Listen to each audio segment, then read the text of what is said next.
now in this video we will do operations of real numbers. Okay, so before that let's recall some properties here. So the first property is a commutative property. Commutative property means whenever you are multiplying like 2 into 3 or 3 into 2, your answer will be same. Okay, and if you are adding 2 plus 3 or 3 plus 2, so your answer will be same. So this is your commutative property which is applicable for addition and multiplication of the numbers. Okay, now next we have associative property. As you already know that, okay, we have done these properties before this also. So associative property is saying that if you are multiplying a like 2 into in the bracket 3 into 4, okay, or if you are taking 2 into 3 first in the bracket and then you are multiplying with 4, still your answer will be same. So this is all about your associative property. Then we have distributive property. Basically when you have the question like this and you can open the bracket, means you are distributing the numbers to make your calculation simple. So these are the three simple basic properties that we have to use in every calculation. Okay, this is the conclusion that we can say if we add, subtract, multiply or divide except 0, because क्यों, क्योंकि divide में क्या होता है, you can divide 2 by 0, not possible, इसलिए division में 0 can not be in the denominator. To rational numbers we still get a rational number. मतलब ये है कि अगर हम किसी भी दो रैशनल नंबर को ऐड, सब्ट्रैक्ट, मल्टीप्लाई और डिवाइड करते हैं तो हमेशा आपको रैशनल नंबर ही मिलेगा. But this statement is not true for irrational numbers, और यही स्टेटमेंट इरैशनल नंबर के लिए सही नहीं है. This operations if you are adding rational to rational then आपका आंसर क्या आएगा, और रैशनल को इरैशनल से ऐड करने पे आंसर क्या आता है, और इरैशनल को इरैशनल से ऐड करने पे क्या आएगा. तो बहुत इजी कॉन्सेप्ट है. एडिशन से स्टार्ट करते हैं. इफ़ यू आर एडिंग 3 + 4, दोनों रैशनल हैं तो आंसर क्या मिलेगा आपको, रैशनल नंबर ही मिलेगा. सब्ट्रैक्शन में 3 - 4 करेंगे तो आंसर आएगा -1 which is also a rational number. Multiplication 3 into 4 you will get 12 which is a rational number, and 3/4 को डिवाइड करने पे भी आपको क्या मिल रहा है, रैशनल नंबर ही मिलेगा. तो बेसिकली इस कॉलम में आपको सॉल्व करने पे एट लास्ट रैशनल नंबर ही मिलेगा. Now let's take rational and irrational. अगर आप ले रहे हो 2 - √5, ठीक है, तो आंसर क्या मिलेगा, +2 + √5, तो आंसर क्या मिलेगा, इरैशनल. ठीक है, अगर 2 - √5 कर रहे हैं तो भी आपको इरैशनल मिलेगा. And if you are multiplying 2 into √5 तो आंसर आ जाएगा 2√5 which is a irrational number. And division में भी 2/√5 you will get irrational. So basically when you are taking rational with irrational, so answer comes in irrational form. ठीक है, तो ये हमारा कंक्लूजन आ गया. Now let's take irrational, irrational. दोनों ही irrational अगर हों तो सपोज आई एम टेकिंग √2 + √2, तो ये हो जाएगा 2√2 और विच is a irrational. But if I am taking √2 + -√2 तो आंसर क्या आएगा, 0. बट 0 तो क्या है, रैशनल नंबर है. सो इसमें आपको दोनों मिल रहे हैं, इरैशनल भी मिला और ये आपको रैशनल भी मिला. Let's check for subtraction. If you are subtracting √2 - √2 तो ऑब्वियसली क्या मिलेगा, 0, और ये आपका क्या आ गया, rational. And if you are subtracting √2 - √3 तो ये आपका क्या हो जाएगा, इरैशनल. ठीक है, इसमें भी दोनों मिले. मल्टीप्लिकेशन में भी √2 into √2 आपको मिलता है 2 which is a rational number, and √2 into √3 which is equals to √6 and which is your irrational number. ठीक है, लेट्स चेक फॉर डिवीजन. √2 को √2 से डिवाइड करिए तो रैशनल मिलेगा क्योंकि दोनों कैंसिल होकर आंसर 1 आ जाएगा. और अगर आप √2 को √3 से डिवाइड करते तो आपको क्या मिलता है, इरैशनल. तो इस कॉलम में आपको रैशनल भी मिलेंगे आंसर्स एंड आपको इरैशनल भी मिलेगा. ठीक है, तो इस तरीके से आपको एडिशन जो हमारे ऑपरेशन से रियल नंबर्स का, आई होप आपको समझ आ गया होगा. Now these are the points that you have to remember. Basically मैंने इसी का कंक्लूजन लिखा है कि सम और डिफरेंस करने पे रैशनल इरैशनल का हमेशा क्या मिल रहा है, आपको इरैशनल मिल रहा है. तो ये बेसिक पॉइंट्स है जो आपको हमेशा याद रखना चाहिए. अगर आप ऐड, सब्ट्रैक्ट, मल्टीप्लाई, डिवाइड करें 2 इरैशनल को तो कभी आपको रैशनल मिलता है और कभी आपको इरैशनल मिलता है. ठीक है, तो ये बहुत ही ईजी कॉन्सेप्ट्स हैं. Now let's add these two numbers. बहुत ईजी है ऐड करना, बस आपको यहाँ पे रूट्स को ध्यान में रखना है। जैसे आप लाइक टर्म्स रखते हो याद, उसी तरीके से आपको रूट को लाइक के अकॉर्डिंग समझना है। जैसे 2√2 ओके एंड √2, ठीक है, इनको ऐड करना है। ओके तो अब ये देखो √2 एक तरीके से आप इसको लाइक टर्म समझ के ही ऐड कर सकते हैं, इन्हीं दोनों को सिर्फ कर सकते हैं। तो मैं यहाँ पे इनको साथ में कंबाइन कर लेती हूँ। Then next we have 5√3 and -3√3, इनको कंबाइन कर लिया। अब देखिए √2 के साथ कुछ भी नहीं है, मतलब 1 कंसिडर करेंगे। सो दिस विल बी 2 और 1 ऐड होके बनेगा 3 एंड √2 एज इट इज़ आ जाएगा, plus 5 - 3 which is 2 and √3 as it is आ गया। तो ये आ गया आपका आंसर। अब देखिए इसके रूट्स डिफरेंट है, तो अब हम इसको ऐड नहीं कर सकते। तो बेसिकली ऐड और सब्ट्रैक्ट के लिए आपके रूट्स सेम होने चाहिए, तभी आप उनको सॉल्व कर सकते हैं। Okay now we have multiply. Multiply करना इस बहुत ईजी है। 6√5 को मल्टीप्लाई करना है 2√5 के साथ। तो पहले तो 6 एंड 2 को मल्टीप्लाई करते हैं, फिर रूट वाले टर्म को √5 × √5, ठीक है। सो 6 × 2 12 हो जाएगा। √5 × √5 क्या होता है 5, ये आप सबको पता है। सो 12 × 5 विल बी 60, तो आंसर आ गया 60। इस तरीके से मल्टीप्लाई करेंगे। Then divide 8√15 upon 2√3। तो √15 को मैं क्या कर रही हूँ, डिस्ट्रीब्यूट कर रही हूँ। सो आई कैन राइट √15 एज √5 × √3, ऐसा लिख सकते हैं हम, ठीक है, एंड 2√3, क्योंकि जब आप मल्टीप्लाई करते हैं ना √5 × √10, तो ये आंसर आता है √2, तो आंसर आएगा √10। इस तरीके आंसर आता है।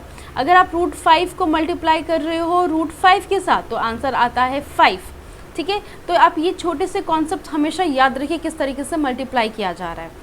So now you can C 2 4 cancel हो गया और √3 कैंसिल हो गया, तो आंसर फाइनली क्या है 4√5, और जो आपको फाइनल आंसर है।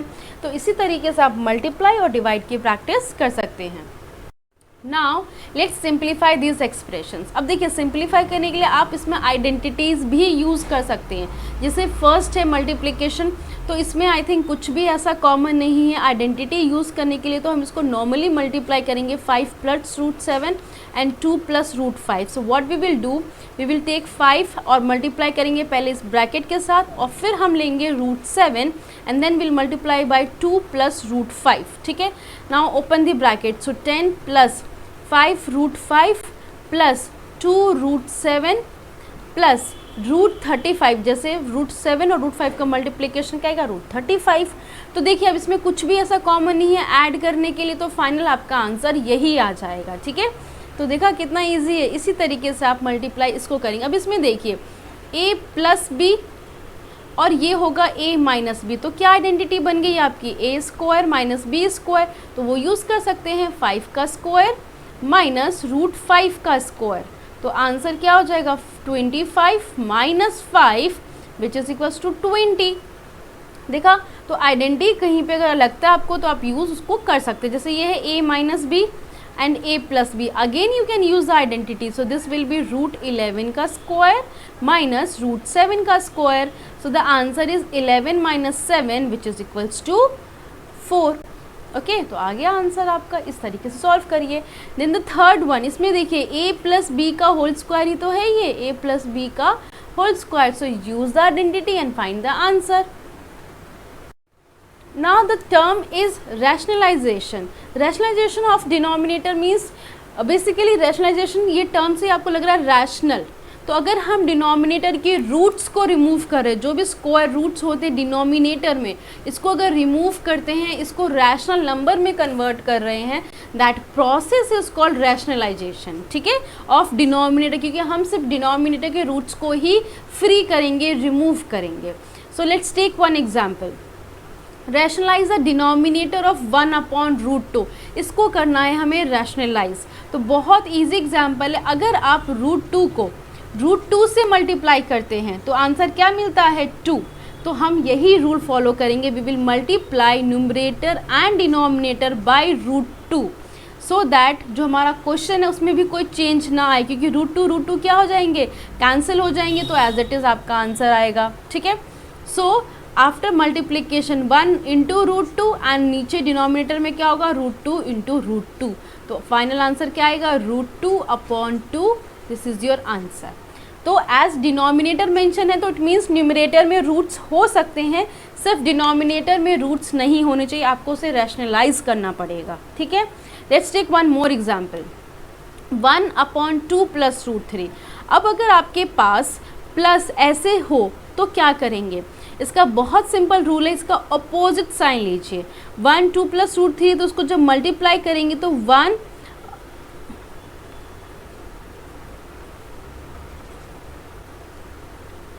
इसको जब आप मल्टीप्लाई करेंगे so you will take 2 minus root 3 and 2 minus root 3।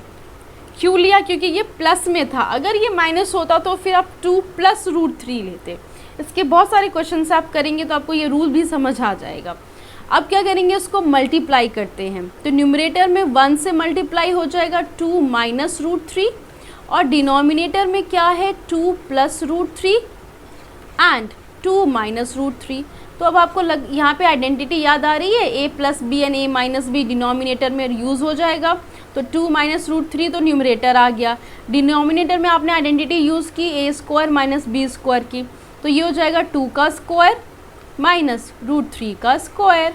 तो फाइनली आंसर क्या आया 2 माइनस रूट 3 और डिनोमिनेटर में हो जाएगा 4 minus 3 and which is equals to 2 minus root 3 upon 1। तो ये आ गया आपका फाइनल आंसर।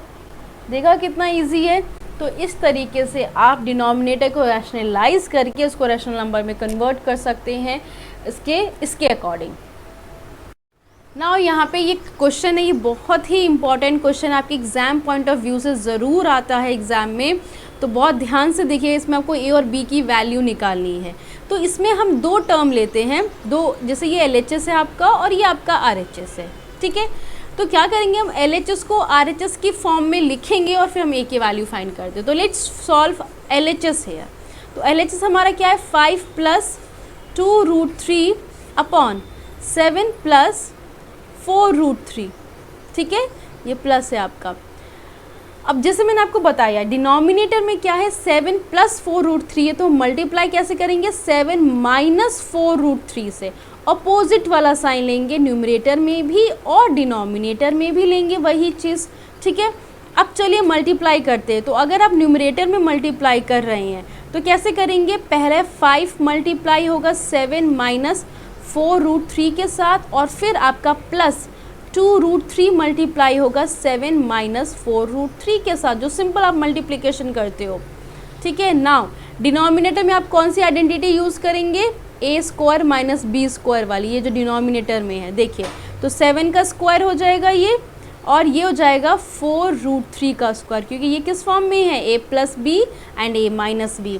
अब देखिए न्यूमरेटर में आंसर क्या आ रहा है 35 माइनस 20 रूट 3 प्लस 14 रूट 3, ये मल्टीप्लिकेशन तो आप सबको आता ही होगा।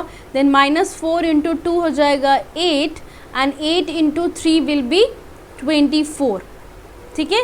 देखिए मैंने कैसे किया, मैं यहाँ पे एक बार आपको दिखा देती हूँ। 2 रूट 3 को अगर मैं मल्टीप्लाई कर रही हूँ माइनस 4 रूट 3 के साथ, तो 4 और 2 माइनस 8 आ गया, माइनस 4 इंटू रूट 3 क्या होगा 3 ओनली, तो फाइनल आंसर क्या आएगा माइनस 24। बस यही आंसर लिखा है मैंने।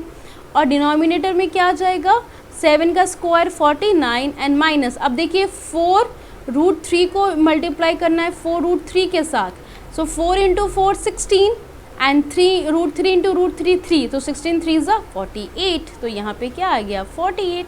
अब देखिए आगे कैसे सॉल्व करेंगे इसे, वी विल राइट 35, ठीक है। 35 देखिए यहाँ पे ये रूट सेम है ना, तो इनको आप ऐड कर सकते हैं, रूट 3 एंड रूट 3 ये दोनों ऐड हो सकते हैं। सो 35 एंड माइनस 24 सॉल्व हो जाएंगे, तो ये हो जाएगा 11, ठीक है, माइनस 20 माइनस 14 करेंगे 6 रूट 3 अपॉन डिनोमिनेटर में क्या आएगा 1, 49 माइनस 48 इज़ 1। अब आप देखेंगे जो अब RHS है, RHS के फॉर्म में इसको लिखते हैं। RHS में क्या है 6 रूट 3 है, तो अगर मैं इसको लिखूँ 11 1 डिनोमिनेटर में, तो हम इसको नॉर्मली ऐसे भी लिख सकते हैं ना। अब RHS का फॉर्म क्या है a माइनस 6 रूट 3।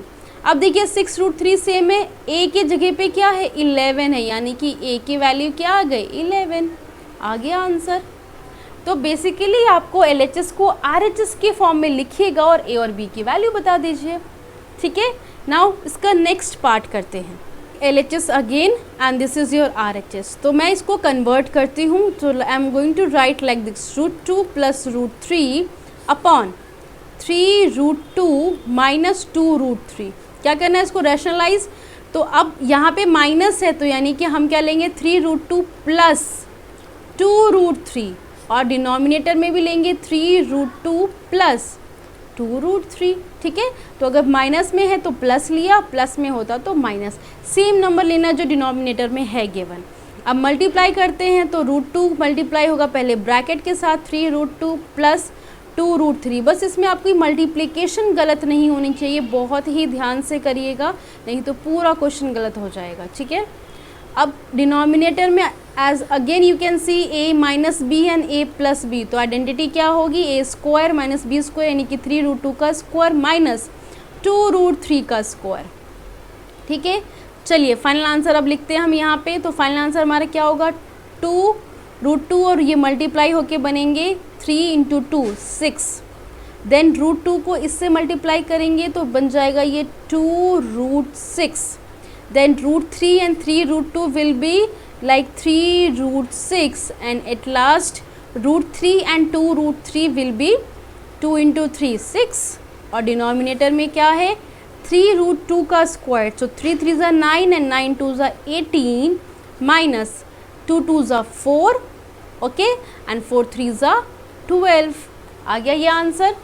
अब इसको आगे देखिए लिखते हैं, तो 6 6 ऐड होके बन जाएगा 12 प्लस 2 and 3 ऐड होके बनेगा 5√6 एंड डिनोमिनेटर में क्या आ जाएगा 6।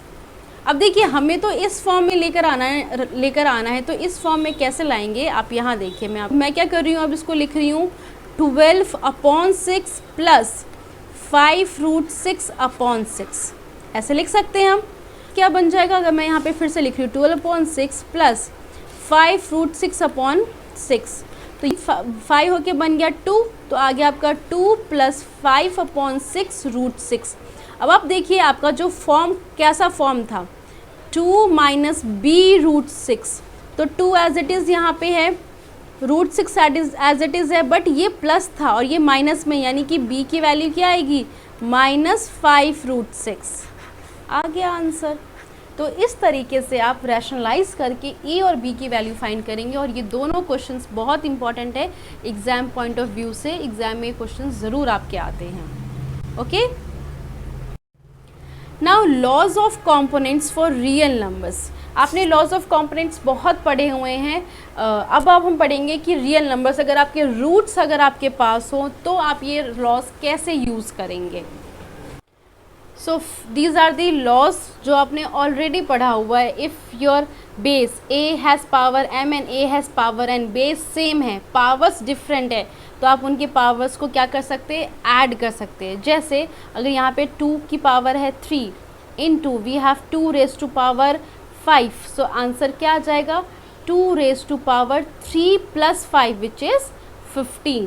तो आप इस तरीके से उसको सॉल्व कर सकते हैं। ठीक है, next your law is a has power, यहाँ पे जैसे हमने देखा a की power m, so if I am taking example 2 has power 3 and whole power is 2, तो क्या होंगे दोनों पावर्स मल्टीप्लाई हो जाते हैं। ठीक है, तो दिस विल बी 2, 3 × 2 क्या हो जाएगा 6, ये आंसर आ गया। सिमिलरली अगर आप इसके लिए लिखेंगे तो 2 रेज़ टू पावर 3, यहाँ पे दोनों बेस देखिए डिफरेंट है, पावर सेम है, और अगर यहाँ पे 5 की पावर है 3 तो क्या होता है जो बेस है ये दोनों बेस मल्टीप्लाई में होते हैं, तो 2 and 5 एक साथ कंबाइन हो जाएंगे और 3 कॉमन पावर आ जाएगा which is will be 10 raise to power 3। इसको ऐसे सॉल्व करते हैं। देन डिवीजन में क्या होता है, जैसे आपने मल्टीप्लाई में ऐड किया, डिवीजन में सब्ट्रैक्ट होता है, जैसे 2 रेज़ टू पावर 3 है upon 2 raise to power 5, so this will be 2 raise to power 3 minus 5 which is equals to 2 minus 2। तो ये बेसिक 4 आपके जो लॉज है जो आप जानते हो पहले से, ये वो लॉज हैं। ठीक है, now next is this law जो आपके लिए न्यू है इस क्लास के लिए, जो आप पहली बार पढ़ रहे हैं, that when we have a has power n m upon n, तो अगर आपका पावर m अपॉन n है ना तो इसका कॉमन फैक्टर, कभी भी अगर m अपॉन n पावर है तो इसका जो कॉमन फैक्टर होगा, बहुत ध्यान से सुनना ये वाला लॉ, दैट इसका कॉमन फैक्टर हमेशा 1 होना चाहिए। जैसे अगर has power 3/2, so what I can do with this, I can write 4, ठीक है, क्योंकि कॉमन फैक्टर 3/2 का क्या है, 1 है. So I can write like 4 3 into 1/2 कर सकती हूँ मैं. So now I can write 4 as power 3 and then whole power as 1/2 according to this law. दोनों पावर्स क्या है, मल्टीप्लाई हो जाएंगी. तो अब इसको सॉल्व करिए. 4 the power 3 will be what, 64, और यहाँ पे 64 का पावर क्या है, हाफ, ठीक है. और इस हाफ को हम किस फॉर्म में लिखेंगे, इस फॉर्म में लिखेंगे. देखिए कैसे लिखते हैं. सो अंडर रूट, यानी कि ये आ गया आपका 64 रेज टू पावर हाफ, और इसको इस फॉर्म में लिखेंगे under root n is what, n यहाँ पे 2 है, तो under root 2 and 64 square root हो जाएगा, ठीक है. और ऊपर m क्या है, 1. So this will be as you can write whole 1. So you will get under root of 64 क्या हो जाएगा, 8. तो 8 आपका आंसर आ जाएगा. तो इस तरीके से इस पावर को यूज़ करने में आपको एक और क्वेश्चन करके दिखाती हूँ. ये देखिए, if I am writing 2, okay, 2 has power 5/2, ठीक है. सो मैं इसको कैसे लिख सकती हूँ, 2 5 इंटू 1/2 एज पावर्स मल्टीप्लाई हो जाती हैं. So now I can write 2 whole power as 5, ठीक है, and then whole power as 1/2, क्योंकि क्या हो रहा है, इस फॉर्म में लिखा है मैंने. कर सकते हैं हम ना. 2 होल पावर 5 क्या होगा, 32, 32 का 1/2. Now this is in the form of m/n ना. सो सिंप्लीफाई आपको इसे करना है. So as you can see the first part, 2 has power 2/3, 2 has power 1/3. अब देखिए बेस सेम है तो पावर्स क्या होंगी यहाँ पे, ऐड. तो क्या करेंगे, 2 2 + 3 + 1/3. So answer will be 2 has power 3/3 which is equals to 2 has power 1. तो फाइनल आंसर क्या आ गया, 2. बहुत ईजी था. Let's do second part. यहाँ पे देखिए पावर्स मल्टीप्लाई हो रही हैं. So 3 1/5 into 4 which is equals to 3 has power 4/5. That's all, ये आंसर आ गया. Now for this base same है तो पावर्स क्या हो जाएंगी, सब्ट्रैक्ट हो जाएंगे. सो आप यहाँ पे इस तरीके से लिखेंगे 7 1/5 माइनस 1/3. बस इसको सब्ट्रैक्ट करिए और सॉल्व करिए. तो इसको आप ऐसे लिख सकते हैं, 7 LCM लेंगे. So 3 - 5/15. So this will be 7 has -2/15 power, ठीक है. सो आ गया आंसर आपका. Then the last fourth one, 13 has power 1/5 into 17 has power 1/5. अब देखिए पावर सेम है. सो 13 इंटू 17 दोनों मल्टीप्लाई होकर आपका कॉमन पावर क्या आ जाएगा, 5. और जब आप इन दोनों को मल्टीप्लाई करेंगे 221 आंसर आएगा and has power 1/5. This is your answer. Okay, so this is the basic simple concept of your laws of exponent that you have used for real numbers too. तो इसमें बेसिकली हमने roots के भी सीखे हैं, laws क्या होते हैं. तो इसके क्वेश्चंस आप NCERT बुक से प्रैक्टिस करिए. आपको ये समझ, तो ये कॉन्सेप्ट अगर आपको समझ आ गया तो वीडियो को लाइक ज़रूर करिए एंड चैनल को सब्सक्राइब करिए. Thank you, all of you.